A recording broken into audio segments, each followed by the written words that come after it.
The laughter came easily to the millionaire that night, sharp and careless, echoing through the icy air of the airport terminal, where delays stacked like bad luck.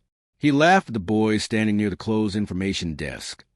Thin jacket, tired eyes, holding a worn notebook like it was worth more than money. $500. The boy had written on a small cardboard sign, offering to translate for anyone stranded and desperate, to the man with private jets and polished shoes. It was absurd, but as the storm thickened outside and time slowed into danger, that laughter would be the last warm thing he felt for a very long time. Before we go deeper into this story, take a moment to like, comment, share, and subscribe to this channel if you believe in the silent hero, in second chances, and in the power of unexpected kindness from the most unlikely people. The boy's name was Daniel Morales, a quiet Christian teenager born to immigrant parents in the United States, raised in a small town where faith and hard work were all his family had. His father had taught him languages while driving delivery routes, switching between Spanish, English, and broken French just to keep his mind sharp. His mother prayed every morning that her son would one day be seen for more than his worn clothes. Daniel learned early that knowledge could be invisible if you did not look the part. He carried that lesson like a weight.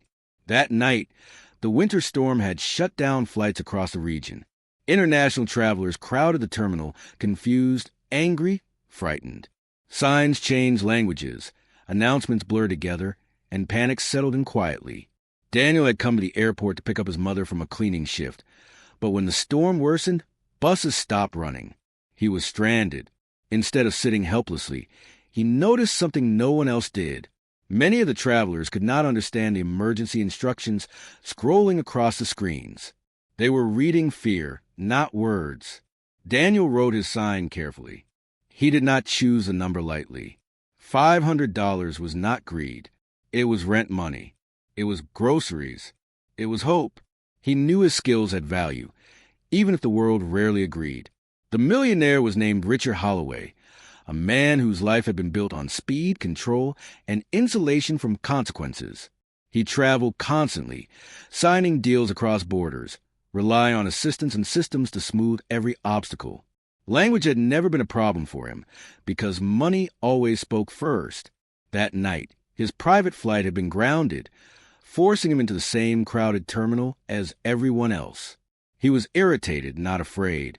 Yet, when Richard saw Daniel, he dismissed him instantly. A boy with a cardboard sign did not belong in his world. He turned away, assuming someone else would handle things. But hours passed, and the storm grew worse. Flights were canceled indefinitely. Hotels filled. Roads closed. Power flickered. The terminal temperature dropped as heating systems struggled. Confusion turned dangerous when a group of international passengers failed to understand evacuation instructions for a temporary terminal shutdown. Security tried to help, but language barriers slowed everything.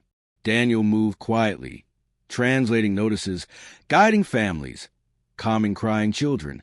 He did not ask for payment from those who had nothing. He simply helped. Richard, meanwhile, grew impatient. His phone battery drained. His assistant could not reach him. He attempted to leave the airport, only to discover all ground transport suspended. He returned inside, cold seeping through his expensive coat, irritation sharpening into unease. The warmth he was used to buying was gone. As hours stretched into night, the terminal became a place of survival. People huddled together. Blankets were rationed. Emergency announcements continued in multiple languages, but not everyone understood them. Richard misunderstood one crucial update about a temporary shelter relocation within the airport grounds. He moved toward an area that was closing, assuming access would remain. It did not. He found himself isolated in an unheated service corridor, cut off by security barriers as protocols shifted. The cold there was unforgiving. Concrete floors stole heat quickly. His fingers stiffened. Panic finally reached him, sharp and humiliating. He shouted, but noise echoed uselessly. His phone died completely. Time slowed. Cold settled into his bones. The confident man who laughed hours earlier now faced a truth he had never prepared for. Money meant nothing without connection. Words mattered now. Understanding mattered. Daniel noticed a missing man during a sweep with volunteers. He recognized him immediately. The polished shoes were dull with frost. The powerful posture was gone. Daniel did not hesitate. He translated instructions rapidly, coordinated with security, and guided Richard back into the heated shelter area. He stayed nearby, explaining medical guidance, helping him warm safely, preventing shock.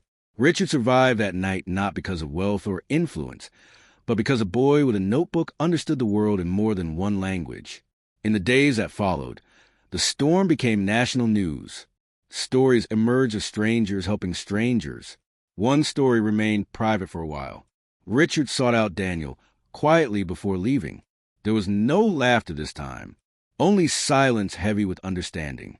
Daniel used the money he eventually received not just to pay rent, but to enroll in translation certification courses. His confidence grew alongside his skills. He volunteered with emergency services, schools, hospitals.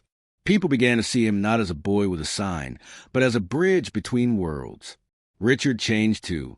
He funded language access programs in public emergency spaces, insisting quietly that no one should freeze because they could not understand the words meant to save them. He never told the story publicly, but every winter, he remembered the cold and the boy who stood firm in it. If this story touched your heart, if it reminded you that dignity and wisdom can come from the most unexpected places, please like this video, share it with someone who needs hope, and subscribe so we can continue telling stories that matter. Before the ending, we ask you to comment below and share your thoughts on silent heroes who change lives without applause. Because sometimes the greatest lesson does not come from power or wealth, but from a quiet moment where laughter fades, the cold arrives, and a young soul stands ready with the warmth of understanding that saves everything.